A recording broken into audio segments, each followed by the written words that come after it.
ఆంధ్రప్రదేశ్ ప్రభుత్వంతో సినిమా నిర్మాతల చర్చలు లేదంటే ఇండస్ట్రీకి సంబంధించిన చర్చలు ఈరోజు జరగాల్సింది వాయిదా పడింది. ఎందుకు? నిర్మాతలు కొంతమంది అందుబాటులో లేరని.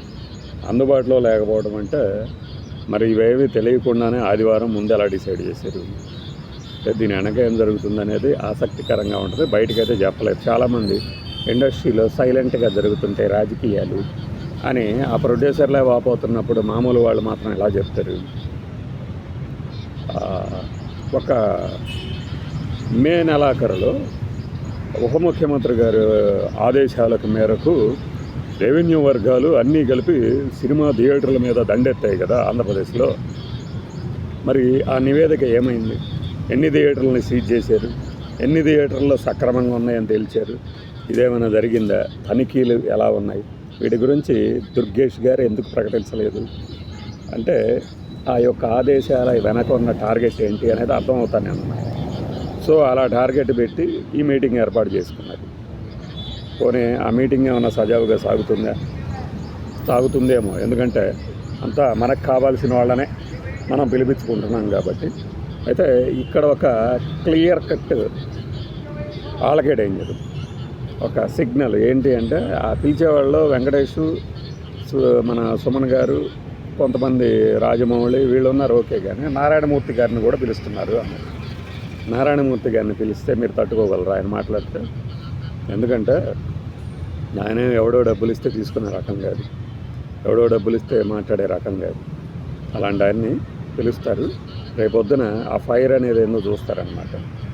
మీరు ఆ తెలుగు వాళ్ళు నిర్వహించినటువంటి వాళ్ళ కార్యక్రమం సిల్వర్ జూబ్లీకి పిలిచే తెలుగు భాష విషయంలో తలంటించుకున్న విషయం అందరికి గుర్తుండే ఉంటుంది. ఇప్పుడు ఈ చిన్న సినిమాలు, చిన్న నిర్మాతల విషయంలో ఆయన మాట్లాడబోయేది ఒకవేళ కనుక నిజంగానే అతిథుల లిస్టులో ఆయన కనుక ఉంటే, చర్చలకు పిలిచిన వాళ్ళ లిస్టులో అయిపోతారండి. ఆంధ్రప్రదేశ్ ప్రభుత్వం అసలైన పీపుల్ స్టార్ పవర్ ఏంటో చూస్తుంది అనమాట. అప్పుడు ఆ పవర్ స్టార్లు, పవర్ఫుల్ స్టార్లు నోరేళ్ళ పెట్టుకొని చూస్తూ ఉండాలి. పైగా ఇది చూడండి, ఆ మీటింగ్ ఎలా జరగబోతుంది అని చెప్తున్నారంటే ముందుగా డిప్యూటీ సీఎం గారిని కలుస్తారట. ఆయనతో మాట్లాడి తర్వాత ముఖ్యమంత్రి గారిని కలుస్తారట. అంటే ఏం మాట్లాడాలో ఈయన డిసైడ్ చేస్తాడన్నమాట. సో ఆ చర్చలు ఏ ఎజెండాతో ముందుకు వెళ్ళబోతున్నాయి అనేది అందరికీ అర్థమవుతుంది. ఇప్పుడు థియేటర్లు మేము చచ్చిపోతున్నాం బాబు, మా వల్ల కావట్లేదు, కలెక్షన్సే ఉండట్లేదు, కాబట్టి ఫస్ట్ వీక్లో కలెక్షన్స్లో కూడా మాకు పర్సంటేజ్ ఏంటి అని అడుగుతున్నారు కొంతమంది. దాని గురించి మాట్లాడకుండా మా సినిమాలో ఆపేస్తారా, కుట్ర చేస్తారా అని ఏదో హైప్ చేద్దామని నానా అవస్థలు పడి చివరికి అబాసపాలై ఎట్టకేలకు పిలిపించుకుంటున్నారు కదా. దానికి ముందే అంటే జూన్ 15 అని చెప్పారు, ఇవాళ ఆదివారం అని చెప్పారు. జూన్ 14న రేవంత్ రెడ్డి గారు ఒక పెద్ద ఈవెంట్ చేశారు, అవార్డులు ఇచ్చారు. మరి మీకేమైంది? సినిమా ఇండస్ట్రీ నుంచి వచ్చిన పవన్ కళ్యాణ్నే బాధ పెడతారా అన్నాడు కదా ఒక ఆయన. సినిమా ఇండస్ట్రీ నుంచి వెళ్ళిన ఆయన ఏం ఒక్క పురస్కారం గురించి ఒక్క ప్రకటన ఎందుకు చేయలేకపోయాడు? అవసరం లేదనుకుంటున్నారా? ఓకే, వదిలేసుకుంటే అది సినిమా వాళ్ళకి సంబంధించి. ప్రేక్షకులకి ఏంటంటే ఆ ఈవెంట్ చూడటం ఒక సరదా. అరే మా వాడికి వచ్చింది అవార్డు, మా వాడు చక్కగా నటించాడు, మీ వాడికి తక్కువ అవార్డు వచ్చింది, లేదా ఇలాంటివి ఏంటంటే సరదా ఇదిగా ఉంటుంది. ఉత్తమ నటుడు ఎవరు, ఉత్తమ నటి ఎవరు, ఇవన్నీ చూసుకున్నప్పుడు. సరే, నిన్న ప్రకటించిన పురస్కారాల్లో కొన్ని అద్భుతమైన చిత్రరాజాలు కూడా ఉన్నాయి. అది రఘుపతి వెంకయ్యకి ఆ పురస్కారం, యనమూరి వీరనాథ్కి ఇటువంటి.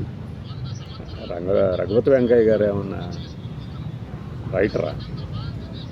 ఎవరు దొరక్కపోయినప్పుడు ఒక లిస్టు పెట్టుకొని అందరికి ఏదో పురస్కారం ఇచ్చినట్టు ఉంటుంది, అంత జాతరలాగా చేసినప్పుడు.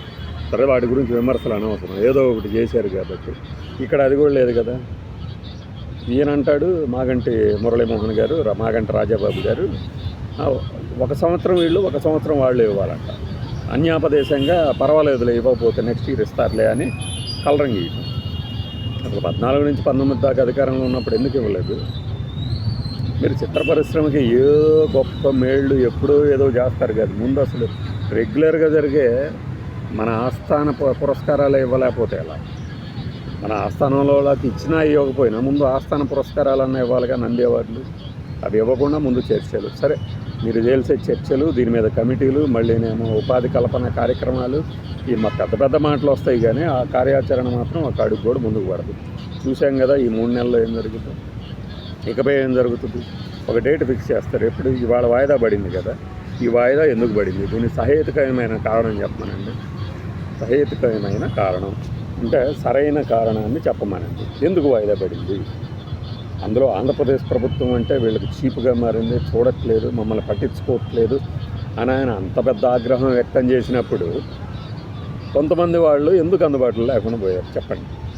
ఇదేనా మీ ఇది చిత్తశుద్ధి?